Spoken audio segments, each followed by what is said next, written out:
Hello and welcome to Atheists Talk. My name is James Zimmerman. Today we're going to be talking about Minnesota Atheists Meetup group, and we have with us today the president of Minnesota Atheists, Bjorn Watland. Welcome, Bjorn. Thanks for having me, James. So I was hoping that you can talk to us today a little bit about what Minnesota Atheists is, what the meetup specifically is, why it exists. So maybe you can just go ahead and start us off. What is it and why did you start it? Sure. Well, meetup.com is an easy way for groups to organize events and publicize events, coordinate RSVPs, coordinate memberships. Any group. Things like that. Yeah. Yep, any group. Sure. It does cost money. It's about $13 a month. So it is kind of limited to organizations that are of that size or someone that's willing to pay for them. But there are some good advantages with it. One of the challenges that any organization has is how do you get people to know about your events? How do you promote your events? How do you coordinate RSVPs? How do you let people know if an event is canceled, for example? If you have to maintain an email list, you have a central organizer, then has to email everybody. You have to hope that people who are going to show up did send you an email. So this is a way that people can sort of take it upon themselves to RSVP. They can also change their RSVPs. They can say, I might go, or I'm bringing another person. So it's definitely an easier way for an organization to really control those central events. And it's the primary purpose of Meetup. I mean, even the name Meetup kind of insinuates meetings. You know, it's organizing. It's organizing that specifically, but it can be much more than that. It can be a way for people to comment about a particular meeting. People can talk in there's a discussion board component of Meetup.com. So people can talk about a specific event. They can brainstorm about new events. They can suggest different locations. They can talk about where they want to eat afterwards. So there's Or what they liked or didn't like about the last meetup. Yep, and getting that kind of criticism, good and bad criticism, is definitely important in making an event work. Of course, you can't listen to every criticism that's good or bad, otherwise you'd never have anything. But one other feature of the site is when you're making an event, you can choose to ask particular questions about an event. For example, if you have a discussion group and it's about separation of church and state, for example, you can say as a question, you know, what's your favorite example of a church and state violation that was ruled correctly or incorrectly? Sure, get a feel for what people are thinking. Sure, and then you also can build in those discussion topics. So then you know what some of the people are interested in, other people might be interested in them as well. So it really makes it a lot easier for the organizer, doesn't have to plan quite as much. So that's Meetup in general. Excuse me. So what about the Minnesota Atheists Meetup? That's obviously a page on meetup.com. And when did it start? Our meetup started in 2006. Okay, so it's been August around a few Berkshire years. actually set it up. Oh, okay. And I started really getting involved with Minnesota Atheists in 2007. And one of the first real jobs that I had with the organization was as an assistant organizer of Meetup, because August is busy. He's organizing and participating in so many events that he didn't have time to actually write up and promote Meetup events. Oh, sure. So I sort of got that job. Now I'm the president and the organizer of all the meetups, so I'm the one that's actually doing that. But I do have assistant organizers too that take over that. So obviously not everyone participates in every event, but how many people are there that have joined Minnesota Atheists Meetup? Well, currently we have 410 members signed up, which is an incredible number. Just last year, I was looking through our historical numbers. In March of 2008, we had 221 members. So we've nearly doubled the members of number of people that have signed up through Meetup. We have been trying to encourage people to sign up and participate on Meetup. That doesn't necessarily mean that we have people who are members, contributing members of Minnesota Atheists at the 410 level. But it's really the best way that people can find out about the major events that we have. Okay. And where are most of the events held? I mean, obviously this is Minnesota. But Right. Yeah, I don't know if we've promoted an event that's outside of the state yet. Okay. But most of our events are in the Twin Cities. One of the benefits of having Meetup is that you can have more than one Meetup group under the same account for that $13 a month. So if you have another group that's in a different geographic location and you want to promote events in that particular area, for example, Mankato, we started a Southern Minnesota Atheist group. Crystal Dervetsky and Vic Tanner kind of run that group down there. They're from Waseca, but there is an active group. There's an active population of atheists in Mankato, not only the student group that's there, but adults as well. And the benefit that you have there is you can have your own set of members. There are 44 members of the Southern Minnesota Atheists Meetup group. Just to think of 44 people in Southern Minnesota that are willing to identify as atheists and join this spot on the web on a website to be able to be informed of different events that are going on is incredible. Yeah. So that program might be expanding into other areas, but Mankato was kind of lacking in having an atheist organization, and so Minnesota Atheists kind of fills that role. Okay. Places like St. Cloud have the Central Minnesota Friends Free of Theism, so they have an active atheist organization in that area. So there's not really a need to have a northern Minnesota Atheists Meetup group. Maybe if there was a group in Bemidji, we could have that'd be a very small meeting. There would probably be 2 people. But yeah, there's events that happen in Mankato. Those are kind of separate. Those are part of the Southern Minnesota Atheist Meetup group. And then most of our events are in the Twin Cities. Okay. But it's nice to know that just because you don't live in the 7-county metro area doesn't mean there's nothing for you. Right. So Yep. that's good. So a few days ago you sent me a list of the different events or the major categories of events. So maybe we can talk about those just so that some of the viewers might be interested in them. Let's take them one at a time. The first is the monthly membership meetings. Right, we usually have about 8 monthly membership meetings a year. Those are the events that we typically spend the most amount of time preparing for. Those are events like having a major speaker. That would typically be an author. Sometimes we'll have a panel discussion.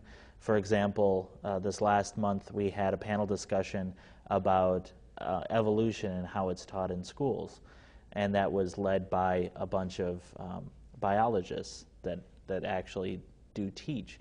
So they're usually on a more formal basis. They're usually structured in a lecture style where you have a speaker and they give a presentation and you have a large audience.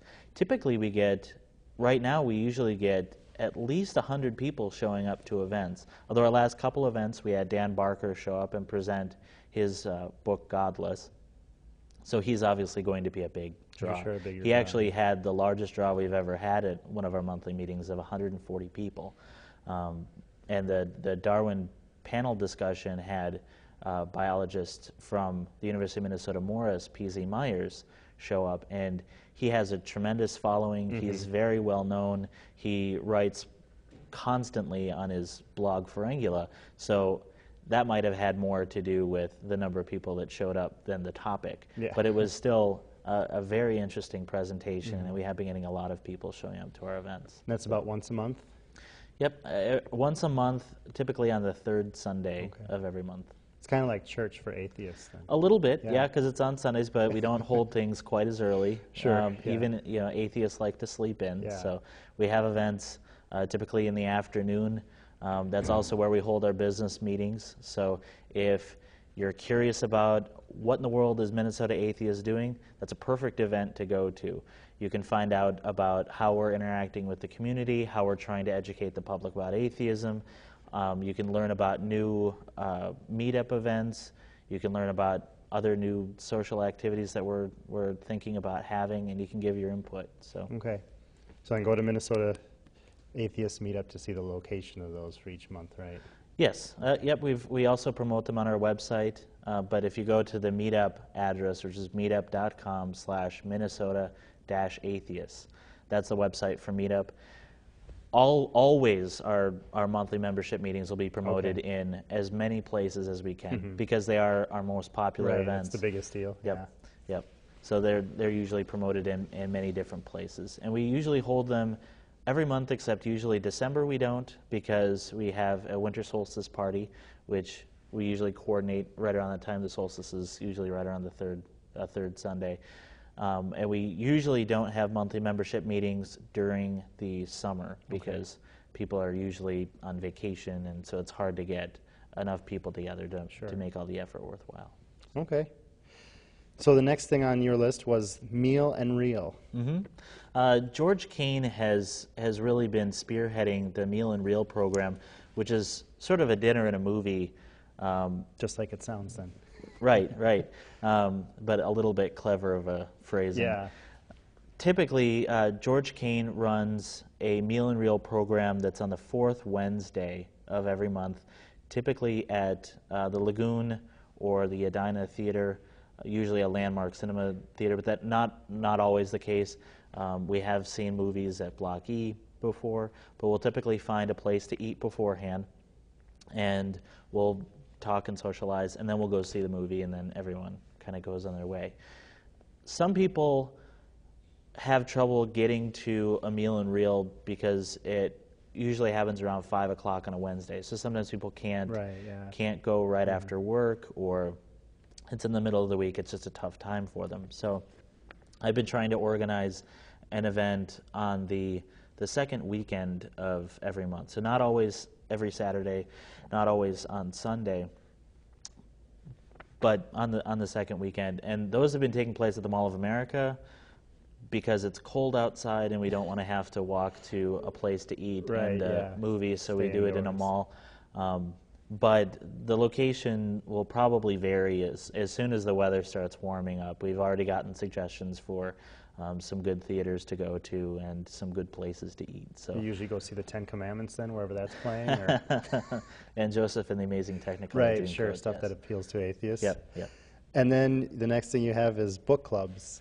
Yeah, we just started book clubs, and book clubs are something that I've been wanting to have for a long time. And it's really fortunate that we've been getting so many members joining not only Meetup, but wanting to become more active with our organization. We've been getting more people joining as members. They receive our emails, so they know when events are going on. And that really allows us to have more events in more locations. If you have a book club and only 3 people show up, it's not really much of a book club. Right, yeah. One of the things that people have been really interested in and have wanted to do for a while is small group discussions. I remember polling people on the website last year saying, what type of events would you be most interested in? And the most popular response was small group discussions. Oh, really? And I remember I wrote up an article on the website, and I said, the most popular event that people want to do is small group discussions. Who wants to lead them? And I didn't receive one email because nobody wants to actually do the work leading it. Because it's a lot of work, because you have to have a discussion topic. You usually have to have some kind of resources. You have to have everyone else has to know what the topic is ahead of time so they know what to talk about. Well, a book club can be very similar to that. It just depends on what style of book club you want to run. So we've got different people that are actually organizing the book clubs. I led a book club in Little Canada. Grant Steves led a book club in St. Paul. Felicia Parsons is organizing a book club tonight in Burnsville, all for the same book. The benefit of that is that we 3 as organizers can email each other our opinions of the book or questions that we thought of, including page references. So we end up with a much more diverse way to present this information. It kind of takes some of the burden off of each of the organizers. Don't have to feel like they're out there on their own. So we can all talk about it. We can also coordinate, how well did it work? If we have things scheduled in certain different times, what did people like? What did they focus on? So that's kind of facilitating 2 things. Felicia is an English student or study. She was, I think she has a master's in English. Okay. So she focuses on sort of the literary elements of the book, things like of the writing. Things like tone and humor and layout, things like that. Whereas Grant Steves is more of talking about particular elements of the book, particular stories or particular chapters, and what that makes you think about focusing on the material, not the style of the material, but the material itself. So it can really be handled multiple ways because you've got multiple people running different groups, and you can kind of let things go and have people discuss and talk about their own personal experiences, how do those related to the books. But then you can also have meetings in different geographic areas. Like I said, there was a meeting in Little Canada, a meeting in St. Paul, a meeting in Burnsville, and all it takes is one person to stand up, raise their hand, and say, I'm willing to help out. Just help me find a location, or help me call a place and figure out what their schedules are like, because I've never organized anything like this before. And then I can put it on Meetup. People are free to RSVP. You can anticipate how many people are going to show up at an event. So book clubs, so far, the 2 clubs that we have, and I'll have to find out from Felicia how well her book club went, but so far they've been very interesting and very worthwhile. What are some of the books that have been discussed recently? Well, we've only discussed, because we've only done one series of book clubs, even though it's 3 different locations, we all did the same book, and we did Dan Barker's Godless, because he presented in February, and we moved about 40 books, so we know people have the book. People own the book, yeah, just a matter so of that getting was to read it. that was fortunate. I think we're planning on doing Eric Meisel's Atheist Way next month. Okay. So it's a little bit shorter of a read, which will be good, and it's available online, so that's also the benefit. And it's available in stores. Okay. So that's one thing that we look for in trying to get a book.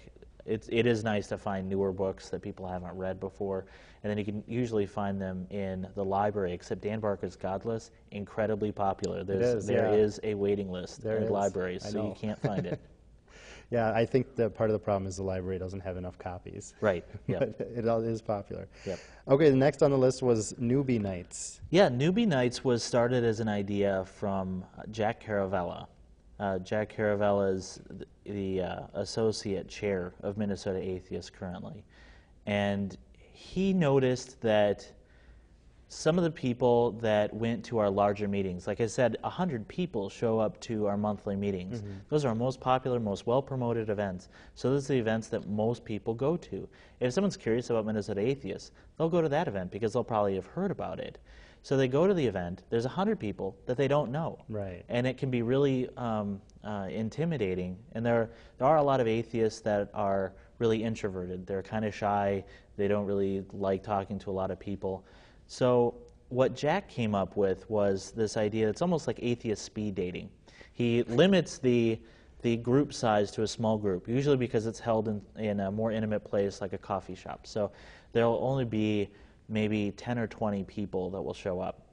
And what he does is he arranges them in groups of 4 or 5, and he switches the members of the groups around, and they talk about different topics at each of the tables. So that way you get to know everyone that's in the group, you get to know their opinions, and that way you're familiar with at least someone that's going to be at the other event. So you're not stuck there by yourself. You might only be talking with one other person, but it's a much better experience than going there by yourself and you feel like you're ignored, or you're trying to seek out maybe one of the leaders of Minnesota Atheists that you've seen before on a cable TV show or on a podcast, and they're usually talking with a number of other people, so you can't even reach them. So this is a little bit more relaxing then. Okay. Yeah.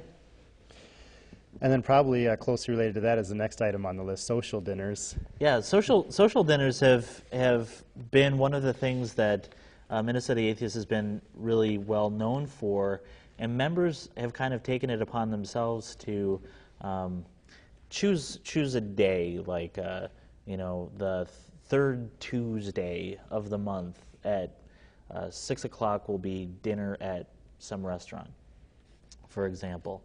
And I think with Minnesota Atheists, we really like these repetitious events, always predictable things, so we don't have to worry about things like Meetup. We just always know it's the third Tuesday of the month. We always go eat here.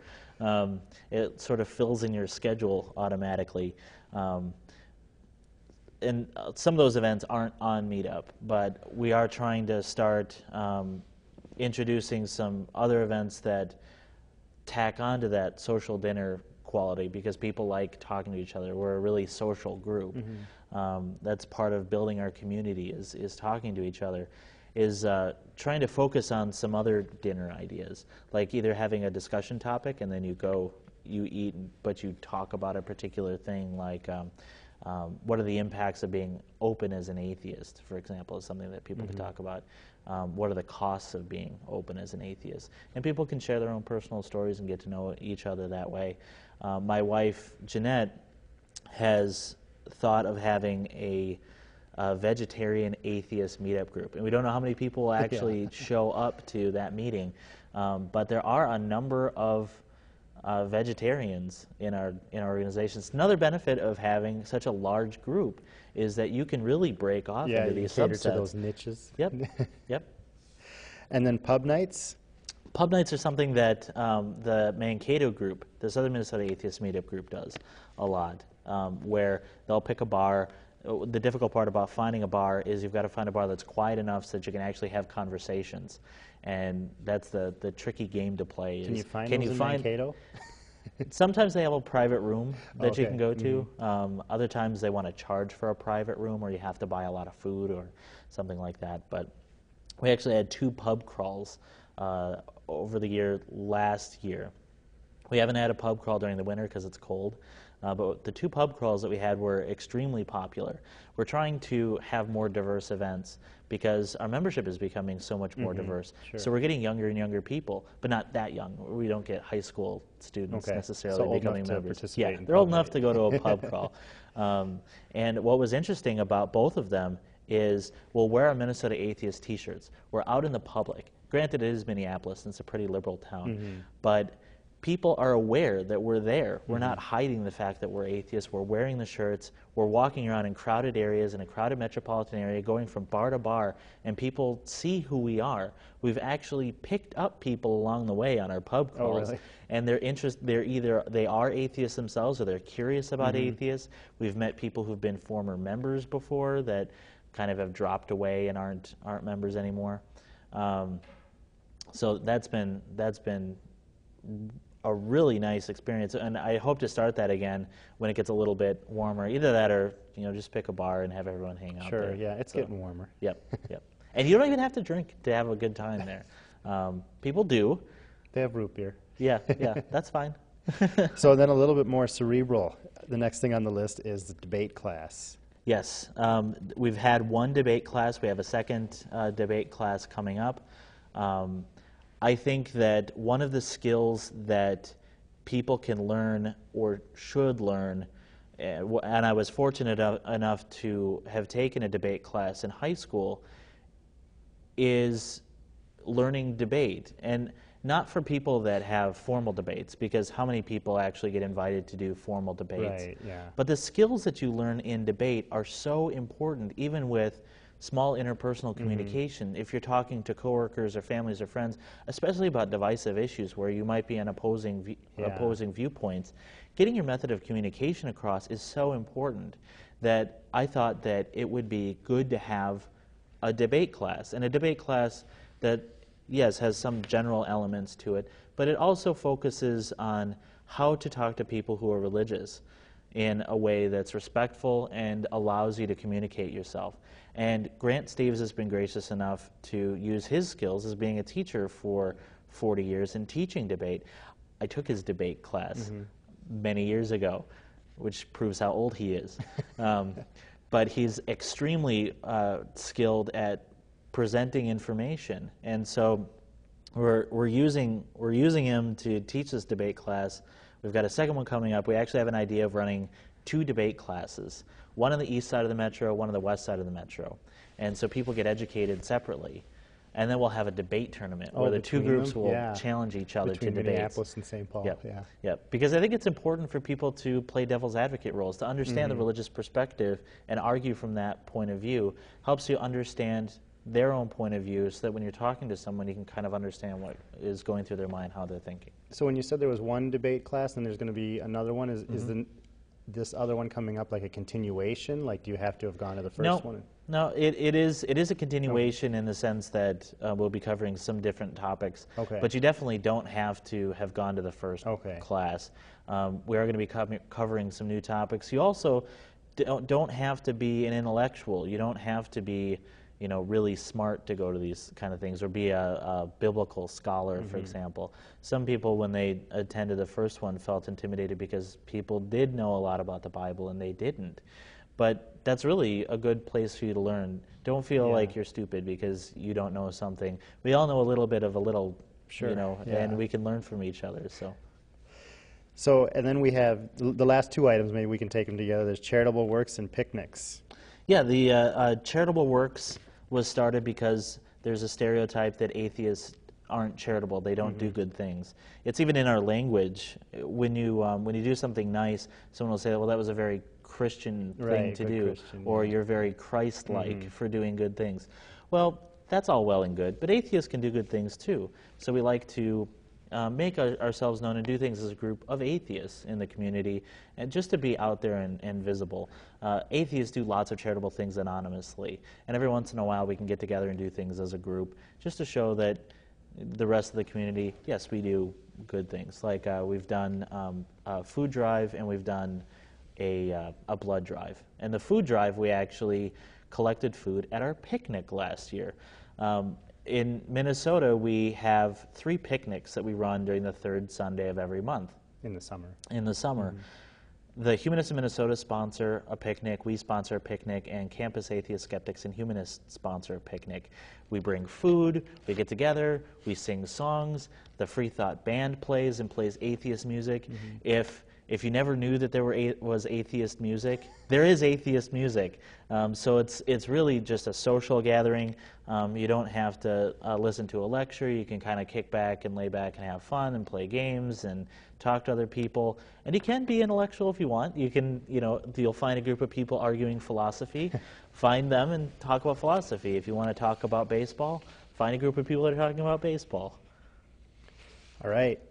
Well, thank you for talking about all the different meetup events. We're running short on time. So if someone wants to join, that's pretty self-explanatory on the website, right? Right. You go to meetup.com/Minnesota-Atheists, or you can go to our website, MinnesotaAtheists.org, and we have a big meetup button on the top. You just click that, and it's easy to sign up and join, and you can start interacting with other members. You can take your own picture and post it. And they can suggest new ideas for meetings too, or for events, I should say. Absolutely. Okay. Yep. All right. Well, thank you for listening.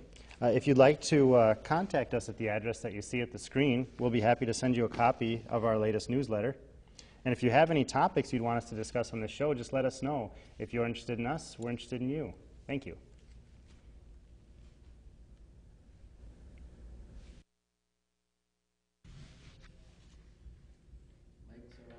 All right. The camera wasn't lit up there. Threw me off. I think the light might be broken.